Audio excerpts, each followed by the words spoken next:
Okay, so I have got all of my patina stuff set up. I've got some water, and I have a little hot pot full of water for my liver of sulfur, because liver of sulfur does work best when it's warm, not boiling, but a healthy warm.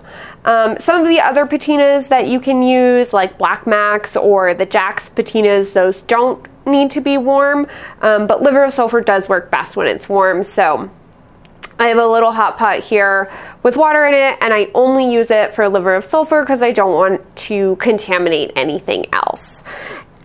So the first thing that I'm going to do when I add any sort of patina to my piece is I'm going to clean my metal.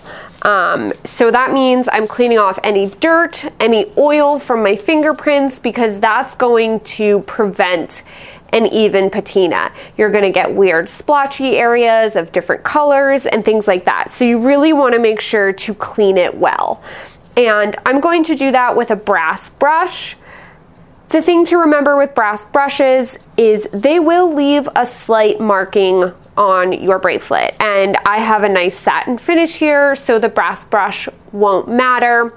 If that's something that you are concerned about or you don't want, you can use an old toothbrush, the soft kind, and they won't leave any markings. So the first thing I'm going to do is I'm going to put some soap and water on my brush. If I don't add any soap, that brassy color will transfer to my metal. So the soap is really important here, A, because of that, but B, because it's going to remove all of that dirt and any of those oils from our fingerprints that's going to create an uneven patina. So I'm just giving it a good scrub inside and outside. And I've got gloves on, A, because liver of sulfur is not really something you want on your skin, but also because I don't want to keep adding any contaminants for my hands. So just those natural oils can make a big difference. All right, so give that a little rinse. And I'm just gonna hang it right there for now. So right now in my hot pot, I just have water, but I'm going to add some liver of sulfur now. And we use a gel. It comes in gel form, but you can also get it in these little nuggets that will dissolve in hot water. So I'm just going to add a couple spoonfuls to this. And liver of sulfur is sulfur, so it's going to smell like rotten eggs in here, but that's okay. It's supposed to, so don't freak out. I'm going to use copper tongs, or you can also use plastic tongs if you have them, and I'm going to dip my piece in there. And I'm going to leave it in there for about 10 seconds. And I don't want to really leave it in there for any longer. If you leave it in for too long, the liver of sulfur builds up into a thick coating, and that thick coating can flake off. So we're going to do this in stages. And you can already see that got pretty black really fast. That's because my liver of sulfur is nice and hot. If it's not quite as hot, you can kind of be a little bit more choosy about the colors you get. It'll cycle through. If it's in for a very short period of time, it'll start kind of as a tannish straw color, and then it can kind of get to a slightly brownish color, and then you might even get a bluish color too. And if you're looking for any of those, just check it really frequently and don't have your solution quite as warm as mine is.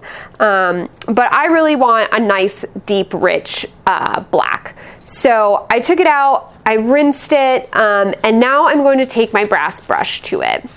and I'm going to clean it off. And what that's going to do is it's going to get any of that excess liver of sulfur off.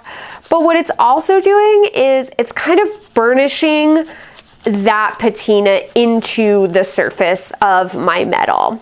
And what I'm slowly doing by dipping and brushing and dipping and brushing is I'm slowly building up a thicker coating, as opposed to leaving it in for a long time and getting a thick coating, because that sort of coating will flake off, whereas this one won't, because I'm building it up in thinner layers. So we'll give that a rinse. And I'm going to put it back in for about another 10 seconds. And I found the sweet spot is about 2 to 3 times, depending on the heat of your solution and the cleanliness of your metal and things like that.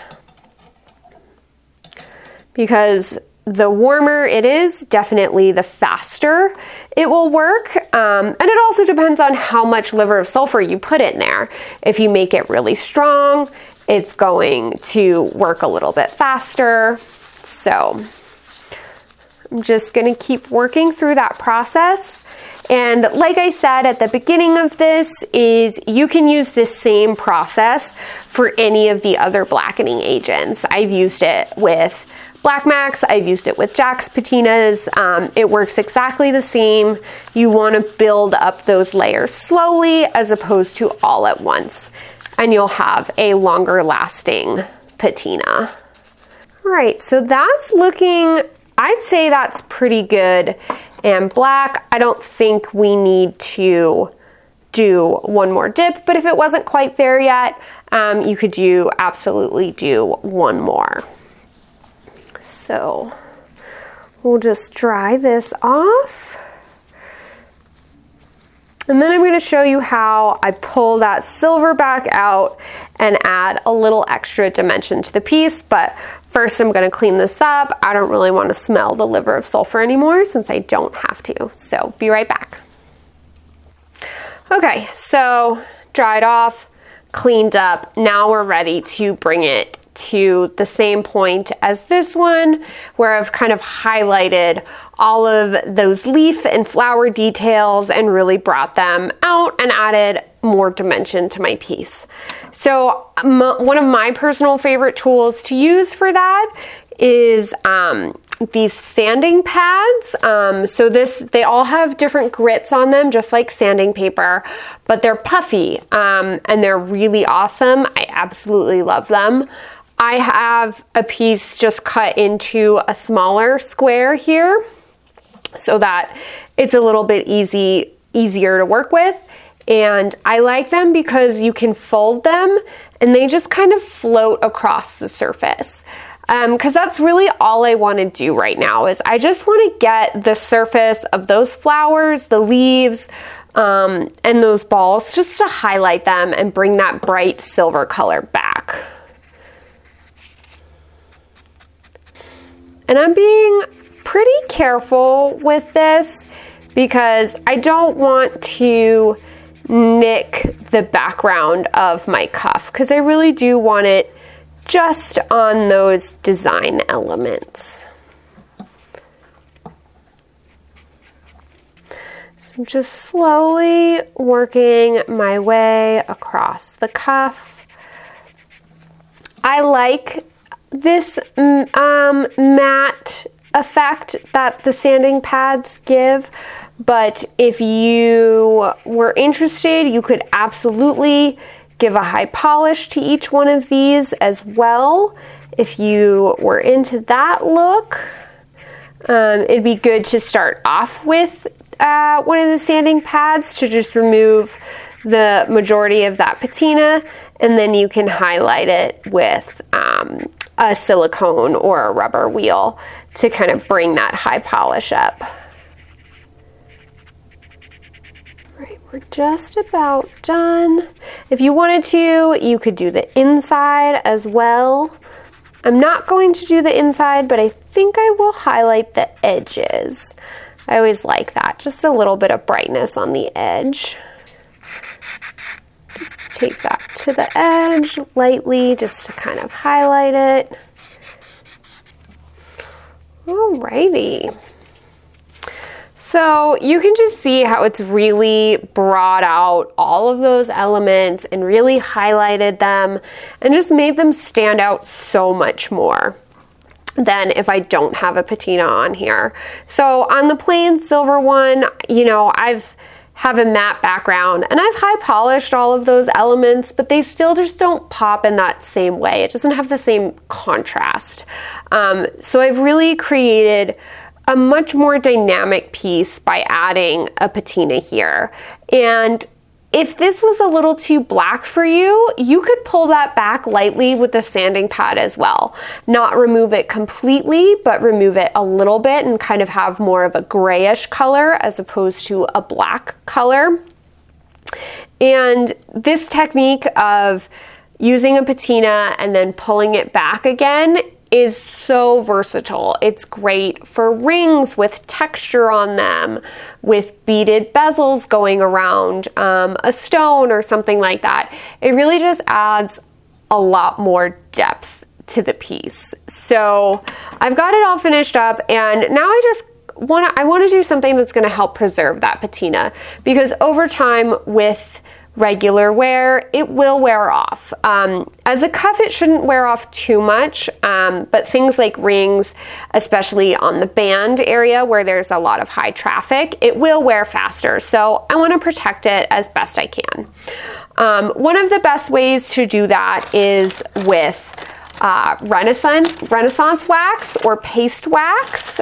So I've just got a little tub of wax. It's microcrystalline wax and a little rag. So you can use wax is a great option. A lot of people like various spray lacquers or things like that. You can do those if you'd like. I tend to just stick to the wax.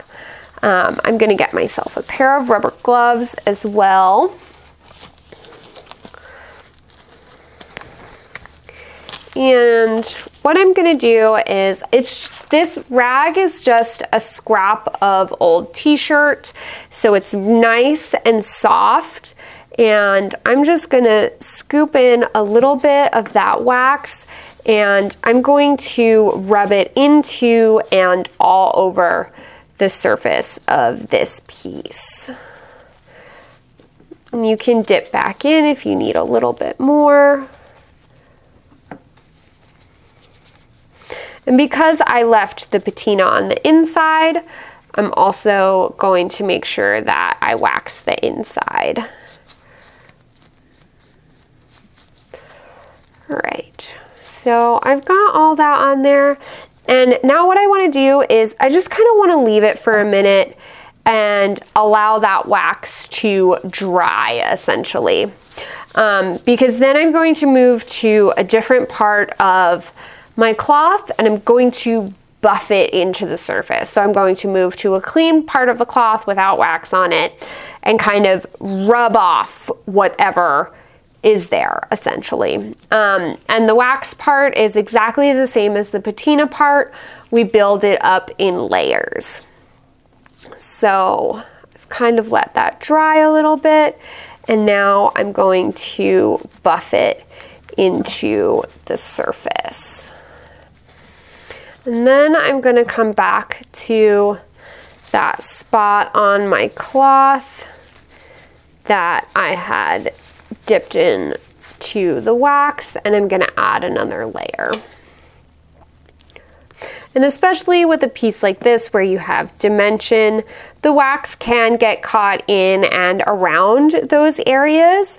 So you just want to spend a little bit more time when you're buffing it off to make sure you don't have any buildup or anything like that. Right, so I will let that kind of dry again, and then I will buff it off. And I love wax as a finishing material, especially because there's no harsh aerosols or sprays or really intense chemicals or anything like that. So that's one of the reasons that I like it. And it also just kind of brings the richness of that black color out. All right, so we're gonna buff that in. And typically 2 coats is a good amount, but if you wanted to, you could absolutely add a 3rd.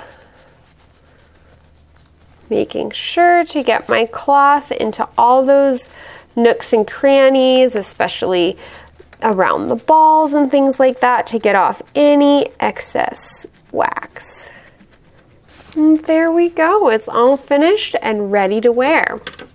So, like I mentioned, patinas, liver of sulfur, things like that, they're a great way to add these extra layers to your work, especially if you have varying textures and details and things like that. It can really, really help enhance them.